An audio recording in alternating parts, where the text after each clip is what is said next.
வணக்கம். Welcome to கதை திரட்டு audio books. இந்த வீடியோவில் நம்ம என்ன கதை கேட்க போகிறோம்னா, வசந்தம் வரும் சிறுகதை. நம்ம சேனலை இது வரைக்கும் சப்ஸ்கிரைப் பண்ணாதவங்க சப்ஸ்கிரைப் பண்ணுங்க.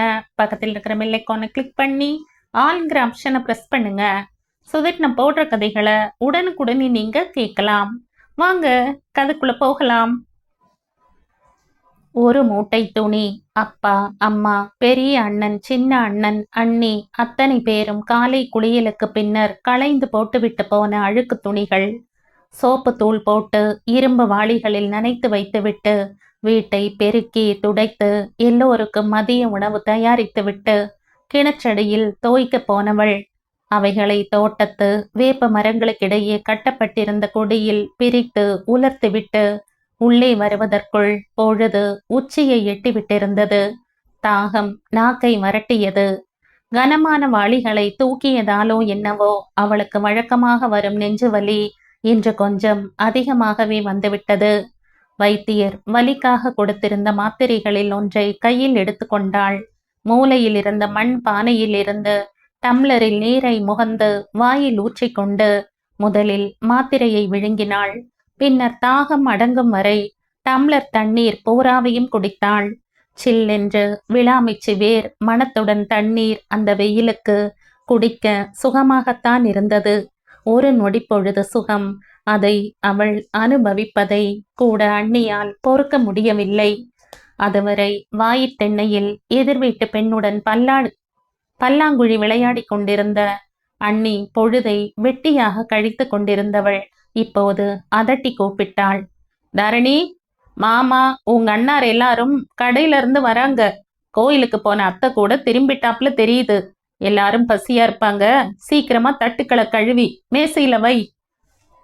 அப்படியே கால் கழுவ தண்ணீர் வாளியும் செம்பையும் எடுத்து வை. ராணி போல வாயிலில் உட்கார்ந்தபடியே 8 வீடு கேட்கும் குரலில் மிடுக்காக உத்தரவிட்டாள் அண்ணி. காலையிலிருந்து நிக்க நேரம் இல்லாம வேலை செஞ்சு ரொம்ப களைச்சு போயிட்ட அண்ணி. இன்னைக்கு நெஞ்சு வலி ரொம்ப அதிகமா இருக்கு. சொல்லத்தான் நினைத்தாள் அவள். ஆனால் துணிவிருக்கவில்லை. உள்ளமும் உணர்வுகளும் புழுங்கி உடைந்து ஓவென்று ஓலமிட்டன. அண்ணி, நீயும் ஒரு பெண். ஒரு நோயாளி பெண்ணை இப்படி வாட்டி வதைக்கிறது தர்மமா? நான் செய்தது தவறுதான். அதற்காக வீடே கூடி எனக்கு தானே சாவு வரும் முன் மரண தண்டனை வழங்கிட்டீங்களே. மாசம் என் செலவுக்குன்னு கொஞ்சம் உதவி வந்த சம்பளத்தில் மண்ணை போட்டு அந்த பள்ளிக்கூடத்து வேலையிலிருந்து என்னை நிறுத்தி இப்ப வீட்டுல அடைச்சு வச்சிருக்கீங்களே. நான் யார்கிட்ட போய் முறையிட முடியும்? அப்பா, பெரிய அண்ணா, சின்ன அண்ணா, உங்களுக்கெல்லாம் என் மனசு ஓலமிடுறது கேட்கலையா? துயரம் கப்பிய என் கண்களை பார்த்து கொஞ்சம் கூட உங்கள் மனம் இறங்கலையா? நான் யாரப்பா? நீங்க பெத்த மகள்.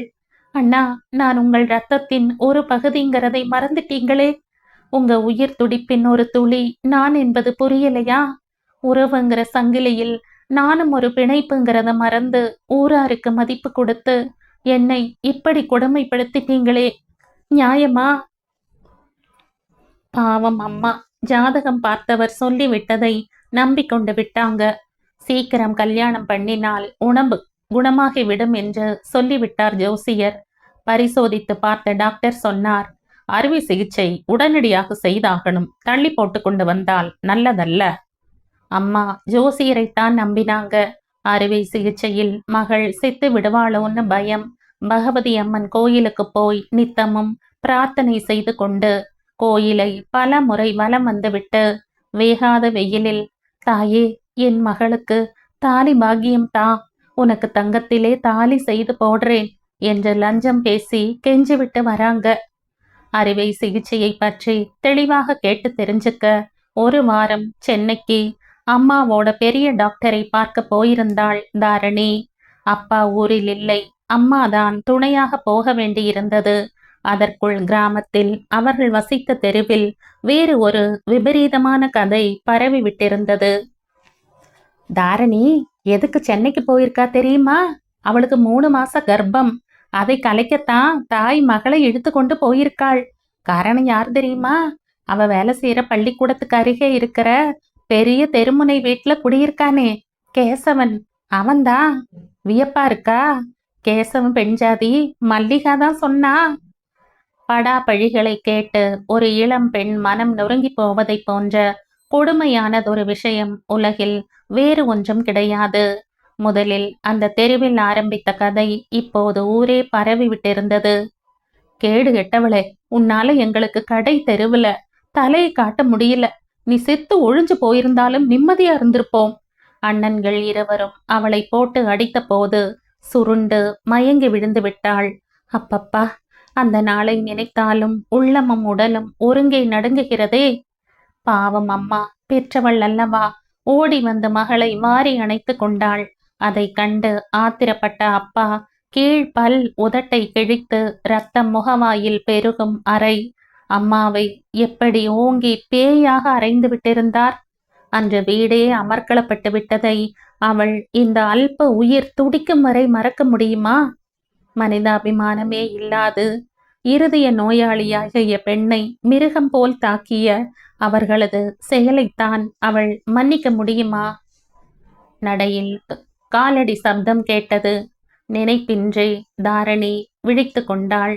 பரபரப்பாக தண்ணீர் வாளியை தூக்கி முற்றத்து ஓரத்தில் வைத்தாள். தட்டுக்களை கழுவி துடைத்து கூடத்தில் கிடந்த மேஜை மீது வைத்துவிட்டு சமையல் அறைக்கு ஓடினாள். அன்பில்லாத மனிதர்கள் என்ற நினைப்பு அவள் நெஞ்சை இன்னும் வலிக்க செய்தது. வாளியை தூக்கிய சிரமம் மூச்சை அடைத்தது. எதிரே சுவரில் தொங்கிய கண்ணாடியில் பார்வை பட்ட போது உதடுகள் லேசாக நீளமாகி விட்டதை உணர்ந்தாள். மூச்சு முட்டல் ஏற்பட்டு உதடுகள் நீளமாகினால் இதயம் தேவையான பிராணவாயு இல்லாது கஷ்டப்படுகிறது என்று அர்த்தம். அந்த நிலையை நீடிக்க விடுவது அபாயம். டாக்டர் கூறிய அறிவுரைகள் நினைவுக்கு வந்தன. டாக்டர் சொன்னது எல்லாம் அம்மா திரும்ப வந்து வீட்டில் இருந்தவர்களிடம் சொன்னாள். ஆனால் யாருமே காதில் போட்டு கொள்ளவில்லை. குடும்ப கௌரவத்தை குழி தோண்டி புதைத்த பாவி சாகட்டும் என்ற அசட்டை போலும். அடுப்பை பற்ற வைத்து குழம்பை சூடு செய்து கொண்டிருந்தாள் தாரணி. முற்றத்தில் அவர்கள் கை கால்களை கழுவும் சப்தம் கேட்டது. அடுத்த வீட்டு பெண் தன் அண்ணன் பரிசாக அனுப்பியிருந்த டேப் ரெக்கார்டரில் சினிமா பாட்டுக்களை போட்டு விட்டிருந்தாள். ஜன்னல் வழியே பளிச்சென்று பாடல் கேட்டது. வருவேன் நான் உனது மாளிகையின் வாசலுக்கே, ஏனோ அவசரமே என்னை அழைக்கும் வான் உலகே. குபீர் என்று தாரணியின் கண்களில் நீர் பொங்கி கன்னங்களை கோடிட்டது. எத்தனை பொருத்தமான பாட்டு! சின்னஞ்சிறு வயதிலேயே அவளை அழைத்து கொள்ள வான் உலகத்திற்கு ஏன் இந்த வேகம்? ஜன்னல் வழியே தெரிந்த வேப்ப மரத்து கிளையில் ஒரு குருவி உட்கார்ந்திருந்தது. காற்றில் தலை அசைத்து கிளைகள் சலசலத்ததும் சிறகை விரித்து கொண்டு கிரீச்சிட்டபடி அது எத்தனை சிங்காரமாக நீலவானை நோக்கி பறந்தது.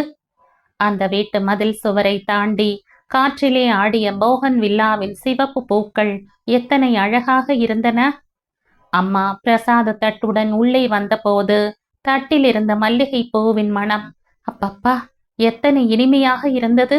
ஜன்னல் வழியே லேசாக புகுந்து அவளது கன்னங்களை தடவிவிட்டு முன்னெற்றி கூந்தலை புரட்டிய காற்று கூட எத்தனை சுகமாக இருந்தது. சிட்டுக்குருவிக்கும் காற்றில் தலையசைக்கும் போகன் வில்லாவுக்கும் கூட நீண்ட காலம் வாழ உரிமை இருந்தது அவளுக்கு. மேலே பொங்கி வழிந்த கண்ணீரை துடைத்து கொண்டு உணவு பாத்திரங்களை மேசை மீது வைத்துவிட்டு உள்ளே வந்து ஒதுங்கிக் கொண்டாள். அவள் சமைக்கலாம், ஆனால் சாப்பிடும்போது அவளை பார்க்க அந்த வீட்டு ஆண் பிள்ளைகளுக்கு அருவருப்பாக இருந்தது. தலை நிமிர முடியாதபடி பயங்கரமானதொரு தவறை செய்துவிட்ட பாவப்பட்டவள் அவள். குடும்பத்தை கெடுக்க வந்த கோடாரி காம்பு. 6 மாதங்களுக்கு முன்னர் கணவனுடன் புக்ககம் போய்விட்டிருந்த தங்கை லீலாவை பற்றி அவர்கள் பேசுவது காதில் விழுந்தது. அவங்க வீட்டுல லீலாவ ரொம்ப கொண்டாடுறாங்க. என்ன இருந்தாலும் அவ பதவிசான பெண், இங்கேயும் ஒன்னு இருக்கே. அண்ணியின் ஏளனமான சொல் அவளை நிலை குலைய செய்துவிட்டது. நெஞ்சு படபடப்பு அதிகரித்து மூச்சு திணறியது. துக்கம் நெஞ்சை இருக்க அவளால் நிற்க முடியாது. கதவை ஆதரவுக்காக பிடித்து கொண்டாள். 4 சுவருக்குள் அவளை சமாதி கட்டிவிட்டு உறவினர்கள் வார்த்தைகளாலும் செயலாலும் சித்திரவதை செய்யும்படி தவிக்க விட்டு கேசவன் ஒரு மனிதனாக சிறிதும் கவலை கொள்ளாது சமூகத்திலே எந்தவித பயமுமின்றி உலவிக் கொண்டிருக்கிறான். ஆணுக்கு ஒரு நியாயம், பெண்ணுக்கு ஒரு நியாயம் வழங்கும் அக்கிரமமான சமுதாய பார்வையில் அவள் அழிந்து போனவள், தவறு செய்தவள், துரோகி. 1 வருஷத்திற்கு முன்னர்தான் கேசவன் அறிமுகம் ஏற்பட்டது, அதுவும் எதிர்பாராத நிலையில். அப்போது தாரணி அந்த தனியார் பெண்கள் பள்ளிக்கூடத்தில் டைபிஸ்டாக வேலைக்கு அமர்ந்திருந்தாள். அடிக்கடி இருமலும் சளியும் காய்ச்சலும் வந்து கொண்டிருந்தன. காய்ச்சலுக்கு என டாக்டரிடம் மருந்து வாங்க போன போதுதான் முதலாக அவளுக்கு தன் நோயை பற்றி தெரிய வந்தது. சின்ன வயதில் எந்த விதமான அறிகுறிகளும் இருக்கவில்லை. அந்த டாக்டரின் உத்தரவுப்படியே இருதய நோய் நிபுணரை கலந்து ஆலோசித்த போதுதான் விவரமாக தெரிந்தது. இது ஒரு விதமான பிறவி கோளாறு, இருதயத்தை பற்றியது. பர்சிஸ்டன்ட் டக்டஸ் ஆர்டியோரிசிஸ், சுருக்கமாக PDA என்பார்கள். அறுவை சிகிச்சை மூலம் நிவர்த்தி செய்யலாம். சென்னை ஆஸ்பத்திரிக்கு போய் வருவது நலம் என்று சொல்லியிருந்தார். இருதய நோயாளி அறுவை சிகிச்சை செய்ய வேண்டும் என்றதுமே தாரணியின் உணர்வுகள் தொய்ந்து போயின. அறுவை சிகிச்சை செய்து கொள்ளாவிட்டால்? டாக்டரிடம் துணிவாகத்தான் கேட்டாள். உடனடியாக செய்யாது தாமதித்தால் பிறகு சிகிச்சை செய்ய இயலாது போய்விடும், இருதயம் பழுதடைந்து விடலாம். இப்படிப்பட்ட பெண்கள் திருமணம் செய்து கொண்டால் தாய்மை அடையும் போது சிரமப்படுவார்கள். மொத்தத்தில் இந்த கோளாறுடன் நீண்ட காலம் வாழ இயலாது போகலாம். டாக்டரின் தீர்ப்பில் உற்சாகம் ஒடுங்கி, உணர்வுகள் தொய்ந்து, மனம் சோர்ந்தவளாக வேலைக்கு போய்க் கொண்டிருந்த போதுதான் அவளுக்கு கேசவனின் மனைவி மல்லிகாவின் சிநேகிதம் கிட்டியது. வாங்கோ உள்ளே, இந்த தெருவழியா தினமும் வேலைக்கு போவதை பார்க்கிறேன். வலிய தானே அழைத்தாள் மல்லிகா. சில நாட்களுக்கு பின்னர் ஒரு நாள் தாரணி அவர்கள் வீட்டு கதவை தட்டிய போது வந்து திறந்தவனை கண்டு இன்ப அதிர்ச்சியில் செயலற்று போனாள். மல்லிகாவின் கணவன் கேசவன் அன்று வேலைக்கு போகவில்லை, வீட்டில் இருந்தான். மல்லிகா தன் கணவனை பற்றி ஒன்றும் சொல்லவே இல்லையே. மனதை கவரும் ஆண் அழகனாக இருக்கிறாரே. தனக்குள்ளே பிரமித்து போனாள் தாரணி. நீங்க தான் தாரணியா? மல்லிகா சொன்னாள். வாங்க உள்ளே அழைத்தான். கேசவன் தோற்றத்தில் மட்டும் வசீகரமானவன் அல்ல, மனதை கவரும் வகையில் பேசும் அளவு கெட்டிக்காரன் கூட என்பதை சில தினங்களிலேயே புரிந்து கொண்டு விட்டிருந்தாள். அந்த தனியார் பள்ளியில் வேலை செய்ததாலோ என்னவோ அவளுள் ஒரு பலவீனம் உருவாகிவிட்டிருந்தது. ஆங்கில மொழி மீது அபார மோகம். யாராவது அதை அழகாக பேசுவதை கேட்டால் போதும், அவர்கள் வாயையே பார்த்து கொண்டிருப்பாள் தாரணி. கேசவன் ஆங்கில மொழியை சரளமாக அழகாக பேசினான். ஏன், அதில் கவிதை கூட புனைந்தான். தான் எழுதிய கவிதைகளை அவளுக்கு படித்து காட்டினான். அவளுக்கும் கவிதை எழுத சொல்லிக் கொடுக்க ஆரம்பித்தான். அவ்வளவுதான். முதலில் அவன் பேசிய ஆங்கிலத்தை கண்டு பிரமித்து மயங்கினாள். பின்னர் அவனது கவிதைகளை படிக்க ஆசைப்பட்டாள். அதற்கு பின்னர் அவன் மீதே ஆசை கொண்டு விட்டாள். மனைவி கல்லாக உயிருடன் இருக்கும்போது அவள் அவனை நேசித்து என்ன பயன்? மனசாட்சி சாடியது. ஆனால் மோக மயக்கம் புத்தியை குழப்பியது. இதய நோயாளி, விரைவில் சாகப் போகிறவள், மனதுக்கு பிடித்தவனை காதலித்தால் என்ன மோசம் வந்துவிடப் போகிறது என்ற தனக்குள்ளேயே சமாதானம். ரகசியமான சந்திப்புகள், பேச்சுகள், மனதை கவர அவன் புனைந்த கவிதைகள், இவைகளை அவள் மறக்க விரும்பவில்லை. அந்த ஆண்டின் தொடக்கத்திலேயே புத்தக கடை ஒன்றில் ஒரு டைரியை அவள் வாங்கினாள். அன்றாடம் நடந்த நிகழ்ச்சிகளை, அவர்கள் பேசியதை, அவன் சொன்னதை எல்லாவற்றையும் விபரமாக அதில் ஆங்கிலத்திலேயே எழுதத் தொடங்கினாள். காதலின் நினைவு பெரும் காவியமாக இருக்கப் போகிறது என்று நினைத்து கொண்டிருந்தவளுக்கு பேரிடி. ஒரு நாள் மனைவி இல்லாத நேரத்தில் அவளிடம் கேசவன் மிகவும் நெருக்கமாக பழக முயன்ற போது திடுக்கிட்டு மறுத்துவிட்டாள். காதல் என்பது தெய்வீகமான உணர்வு என்று உயர்ந்த பீடத்திலே வைத்து போற்றிக் கொண்டிருந்த பேதை மனதிற்கு ஒரு பெரும் அதிர்ச்சி. வெறும் உடல் நெருக்கத்திலே பிறக்கும் ஒரு ஆவேச உணர்ச்சிதானா அது? மனக்கசப்படைந்து போன தாரணி அவனை விட்டு மெல்ல விலகிவிடத்தான் தீர்மானித்தாள். ஆனால் அந்த பாவி அன்றைய தினம் அவளிடம் இருந்த அந்த டைரியை சட்டென்று வாங்கி தன் பைக்குள் வைத்து கொண்டு விட்டான்.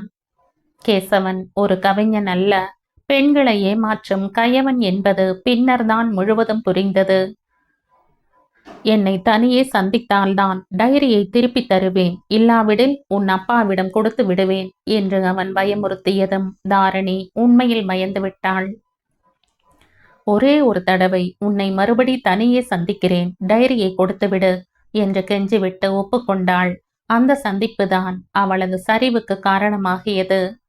பேசிக்கொண்டே போகலாம் என்று சொல்லி பஸ்ஸில் ஏற்றிக்கொண்டு அடுத்த ஊருக்கே அவளை அவன் அழைத்து சென்று விட்டான். அவனுடன் ஒரு இரவு அவள் தனியே தங்கினாள். நடக்கக்கூடாதது நடந்துவிட்டது. தன்னை அழித்தவன் காதலன் அல்ல, காமுகன், குடிகாரன், வெறியன், மட்டமான மனிதன். எல்லாமே புரிந்துவிட்டது. இனி என்ன பயன்?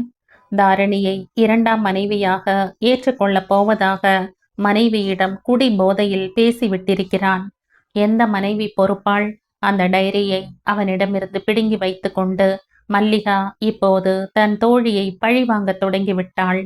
தெரு பெண்களை கூட்டி வைத்து கொண்டு அந்த டைரியை படித்து மொழிபெயர்த்து அவளுக்கும் கேசவனுக்கும் இடையே வளர்ந்திருந்த காதல் விவகாரத்தை தம்பட்டமடித்து விட்டாள். தெரு பெண்களுக்கு தெரிந்த சங்கதி ஊரே தீயாக பரவிவிட்டது. சென்னைக்கு டாக்டரை பார்க்க சென்ற கதை வேறு வகையாக தெரிந்து கருச்சிதைவுக்காகத்தான் தாரணி ஊரை விட்டு ஓடியிருக்கிறாள் என்று பேச செய்துவிட்டது. ஊராரின் இழி சொற்களை கேட்டு ஆத்திரப்பட்டு அண்ணன்மார்கள் அடித்து நொறுக்கினர். வேலையை நின்று நிறுத்தி வீட்டில் அடைத்து வைத்தனர். இருதய நோயாளி என்ற இரக்கம் காட்டாது அண்ணி வீட்டு வேலை அனைத்தையும் செய்ய சொல்லி வாட்டி வதைத்தாள். மல்லிகா இது சமயம் இன்னொரு சதி திட்டமும் உருவாக்கியிருந்தாள். தாரணியின் தங்கை லீலாவுக்கு கல்யாணம் நிச்சயமாக இருந்தது. மாப்பிள்ளை வீட்டவர்களிடம் டைரியை காட்டி கல்யாணத்தை நிறுத்தவும் முயன்றாள் மல்லிகா. என்பதை கேள்விப்பட்டு தாரணி நடு நடுங்கி போனாள். தன்னால் தன் சகோதரியின் வாழ்வும் அழிய வேண்டுமா?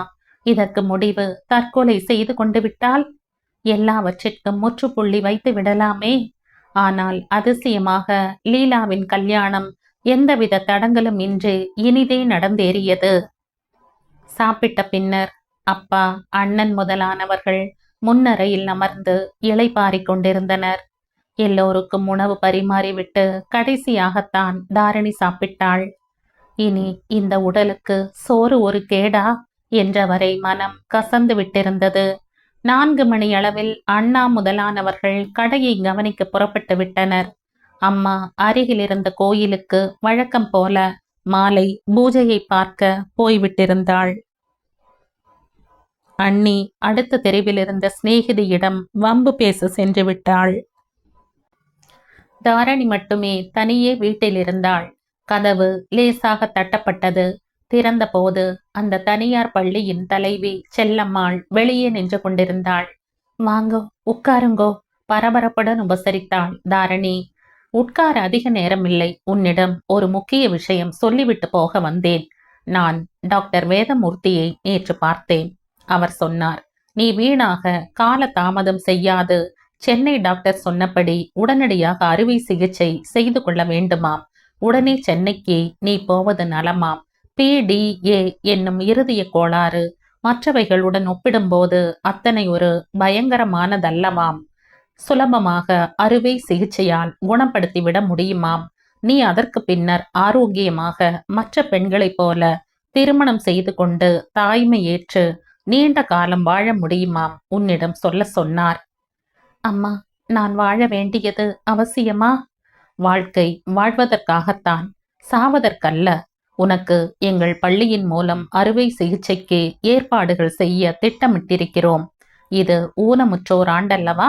ஒருவருக்கு உடம்பில் எந்த பாகத்தில் ஊனம் இருந்தாலும் அதை திருத்தி அமைத்து அவர்களுக்கு மறுவாழ்வு கொடுக்க வேண்டியது சமூகத்தில் உள்ள ஒவ்வொரு நபரின் கடமையாகும். நன்றி அம்மா. தாரணி தழுதழுத்தாள். இந்த பாவி மேல் இத்தனை கருணையா? பாவிகள் புண்ணியம் செய்தவர்கள் என்று மனிதர்களை கணிப்பு செய்ய முடியாது. ஆண்டவனின் கருணைக்கு முன்னால் தீர்மானிக்கப்பட வேண்டிய விஷயம் அது. கருச்சிதைவு செய்ய சென்னைக்கு போவதாக ஊரில் பேசுவதை நீங்கள் நம்புகிறீர்களா? அதை நான் நம்பியிருந்தால் லீலாவின் திருமணத்துக்கு முன்னர் சம்மந்தி அம்மாள் உன்னை பற்றி விசாரிக்க என்னிடம் வந்தபோது சொல்லியிருப்பேனே. எனக்கு தெரிந்தவரை மென்மையான உணர்வுகள் கொண்ட அடக்கமான நல்ல பெண் நீ என்றுதான் சொன்னேன். அம்மா, தாயினும் மேலான அன்பை காட்டும் தங்களிடம் சொல்கிறேன். நான் கருச்சிதைவு செய்து கொள்ளவில்லை. ஆனால் கேசவனிடம் பெண்மை அழிந்து போனவள். தாரணி துக்கம் தாங்க முடியாது குமரி அழுதாள். குழந்தே, இப்படி வா. நீ அழக்கூடாது. உன் உடம்புக்கு அதிக துயரம் ஆகாது. மறுபடியும் நான் சொல்கிறேன், நீ அழிந்து போனவள் இல்லை. உணர்ச்சிகளின் உந்தலால், இளமையின் உற்சாகத்தால் ஒரு தவறு செய்து விட்டாய். அது உனக்கு நேர்ந்துவிட்ட ஒரு விபத்து. அவ்வளவுதான். அதை மறந்துவிடு. அறுவை சிகிச்சைக்கு பின் ஆரோக்கியம் அடைந்து உன் மனதிற்கு பிடித்தவனை திருமணம் செய்து கொண்டு சுகமாக நீ வாழ வேண்டும். உன்னை உனக்காக மணக்க யாராவது ஒரு நல்லவன் வருவான். திருமணம் என்பது 2 ஆன்மாக்களின் சங்கமிப்பு. உடல்கள்தான் அழிவுக்கு உட்பட்டவை, ஆன்மா அழிவற்றவை. உனக்கு இதெல்லாம் தெரிந்த சங்கதிதானே. கவலைப்படாதே, உற்சாகமாக இரு. நான் சொன்னதை மறக்காதே. தலைவி செல்லம்மாள் அவளை தன் மார்போடு அணைத்து கொண்டு ஆறுதல் கூறிவிட்டு அகன்றார். அவர்கள் வார்த்தை அமுதமாகத்தான் தாரணிக்கு தெம்பை கொடுத்தன. புண்ணான மனதிற்கு மருந்து போல இதமாக இருந்தது.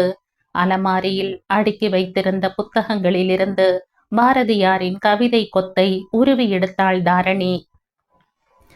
பரபரப்பாக பக்கங்களை புரட்டினாள். காலா, உன்னை நான் சிறு புல்லென மதிக்கிறேன். என்றன் கால் அருகே வாடா, சற்றே உன்னை மிதிக்கிறேன்.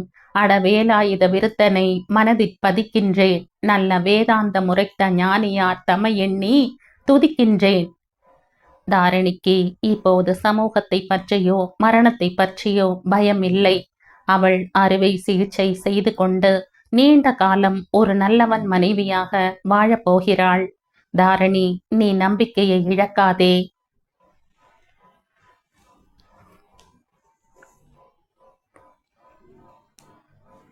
இதோடு இந்த கதை முடியுது. இந்த கதை உங்களுக்கு பிடிச்சிருந்தா லைக் பண்ணுங்க, ஷேர் பண்ணுங்க, சப்ஸ்கிரைப் பண்ணுங்க.